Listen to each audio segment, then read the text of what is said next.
Outsource ಗಾಡಿ ಬರ್ತಾವೆ, ಬೇಕಾದಷ್ಟು ತೊಗೋಬೋದಲ್ಲ ಇವ್ರಿಗೆ. ಡಿಪಾರ್ಟ್ಮೆಂಟ್ ಗಾಡಿ ಯಾಕೆ ಬೇಕು ಇವ್ರಿಗೆ? ಡಿಪಾರ್ಟ್ಮೆಂಟ್ ಗಾಡೀಲಿ ಕೂತ್ಕೊಂಡು ಹೋಗ್ಲಿಕ್ಕೆ ಇಲಾಖೆ ಗಾಡಿ ಬೇಕು, ಪಕ್ಕದಲ್ಲಿರ್ತಕ್ಕಂಥ ಡ್ರೈವರು ಟೆಂಪ್ರವರಿ ಬೇಕು. ಯಾಕೆ? ಇವ್ರು ಪರ್ಸನಲ್ ಕೆಲಸ ಮಾಡೋಕ್ಕಾಗಲ್ಲ, ಇವ್ರು ಹೆಂಡತಿ ಮಕ್ಕಳನ್ನ ಸ್ಕೂಲಿಗೆ ಬಿಡಬೇಕು. ಎಷ್ಟೋ ನಿದರ್ಶನಗಳನ್ನ ಕೂಡ ನಾವು ಇವತ್ತಿನ ಅರಣ್ಯ ಇಲಾಖೆ ಹಿರಿಯ ಅಧಿಕಾರಿಗಳಿಗೆ ನಾವು ತಿಳಿಸಿದ್ದೀವಿ. ಈ ಥರ ಸರ್ಕಾರದ ಇಲಾಖೆ ಮಿಸ್ಯೂಸ್ ಆಗ್ತಿದೆ ಸ್ವಾಮಿ, ದಯಮಾಡಿ ಎಲ್ಲ ಇಲಾಖೆಗೂ GPS ರೀಡಿಂಗ್ ಹಾಕಿ GPS ಅಳವಡಿಸಿ ಅಂತ ಹೇಳಿದ್ದೀವಿ. ಇಲ್ಲಿ ತನಕ ಮಾಡಿಲ್ಲ. ಇವತ್ತೊಂದು ದಿನ ಮಾನ್ಯ ಏನು ನಮ್ಮ ಅರಣ್ಯ ಇಲಾಖೆಯ ಅರಣ್ಯ ಮಂತ್ರಿಗಳಾದಂಥ ಮಾನ್ಯ ಶ್ರೀ ರಾಮಲಿಂಗಾರೆಡ್ಡಿ ಸಾಹೇಬರಿಗೆ ನಾವು ಮನವಿ ಮಾಡ್ಕೊಳ್ಳೋದೇನೆಂದರೆ, ನಮ್ಮ ಜನತಾ ಟಿ ವಿಯ ಮುಖಾಂತರ ದಿನದ 24 ಗಂಟೆ ಏನು ಜೀವದ ಹಂಗು ತೋರಿದು ವಾಹನ ಚಾಲಕ ಆಗಿರ್ಬೋದು, ಆ್ಯಂಟಿ ಪೋಚಿಂಗ್ ಕ್ಯಾಂಪ್ ಆಗಿರ್ಬೋದು, ಅಥವಾ ಕಚೇರಿಗಳಾಗ್ಬೋದು. ಎಷ್ಟೋ ಜನ ಗೊತ್ತಿಲ್ಲ, ಆ್ಯಂಟಿ ಪೋಚಿಂಗ್ ಕ್ಯಾಂಪು, ವಾಹನ ಚಾಲಕರು, ಕಚೇರಿಗಳು ಎಲ್ಲರೂ ಕೂಡ ಕಾಡೊಳಗಡೆ ಇರ್ತಾರೆ. ಎಲ್ಲೂ ಕೂಡ ವೈಲ್ಡ್ ಲೈಫಲ್ಲಿ ಊರೊಳಗಡೆ ಆಫೀಸ್ಗಳಿಲ್ಲ, ಕಚೇರಿಗಳಿಲ್ಲ, ಎಲ್ಲವೂ ಕಾಡೊಳಗಡೆ.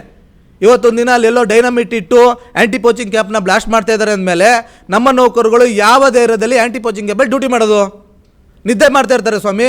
ಅದೆಲ್ಲ ಜಮ್ಮು ಕಾಶ್ಮೀರ ಥರ ಬಂದು ಇಲ್ಲಿ ಬಾಂಬೆ ಅವನ್ನ ಹಾಕ್ಬಿಟ್ಟು ಹೋಗ್ಬಿಟ್ರೆ ಇವ್ರು ಹೆಂಡತಿ ಮಕ್ಳಿಗೆ ಯಾರು? ಅದೇ ಮಲೆ ಮಹದೇಶ್ವರ ಭಾಗದಲ್ಲಿ ಮಹದೇವ ಸ್ವಾಮಿಯನ್ನು ನಮ್ಮ ಸ್ನೇಹಿತರೊಬ್ಬರು ತಿರೋಗಿದ್ದಾರೆ.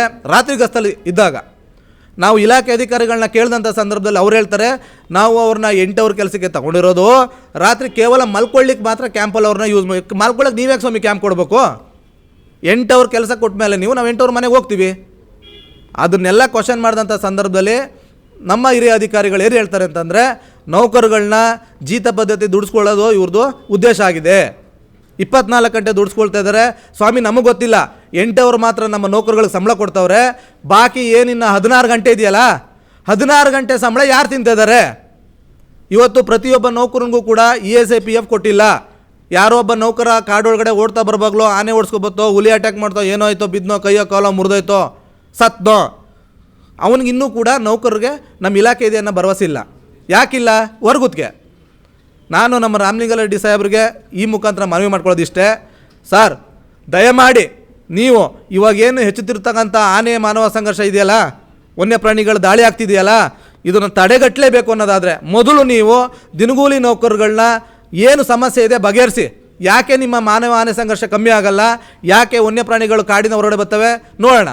ನೀವು ದಯಮಾಡಿ ಏನು ವನ್ಯಜೀವಿ ಸಂಘಗಳ ಮುಖಂಡರುಗಳಿದ್ದಾರೆ ಅವ್ರನ್ನ ಕರೆದು ಏನು ಸಮಸ್ಯೆ ಇದೆ ಅಂತ ದಯಮಾಡಿ ನಾವು ಸಮಸ್ಯೆಗಳನ್ನ ಬಗೆಹರಿಸ್ತೀವಿ ಅಂತ ನಮಗೆ ಸುಮಾರು ಜನ ಮಿನಿಸ್ಟ್ರುಗಳು ಹೇಳಿದರು, ಅರಣ್ಯ ಮಂತ್ರಿಗಳು ಹೇಳಿದರು, ಮನೆ ಅರಣ್ಯ ಸಚಿವರಾದಂಥ ಈಶ್ವರ್ ಖಂಡ್ರೆ ಸಾಹೇಬರು ಹೇಳಿದ್ರು, ಟಿಪ್ಪಣಿನೂ ಕೂಡ ಮಾಡಿದ್ರು, ಸರ್ಕಾರಕ್ಕೆ ವರದಿನೂ ಸಲ್ಲಿಸಿದ್ವಿ ಅಂತ ಹೇಳ್ತಾ ಇದ್ದಾರೆ. ಆ ವರದಿ ಏನು ಅಂತ ದಯಮಾಡಿ ಒಂದು ಸಲ ತರಿಸ್ಕೊಂಡು ಓದಿ ನೌಕರುಗಳಿಗೆ ಮಾನವೀಯ ನೆಲೆಗಟ್ಟಿನಲ್ಲಿ ನೀವೇ ಹೇಳಿದ್ರಲ್ಲ ಆ ನ್ಯಾಯ ಕೊಟ್ಬಿಡಿ ಸ್ವಾಮಿ.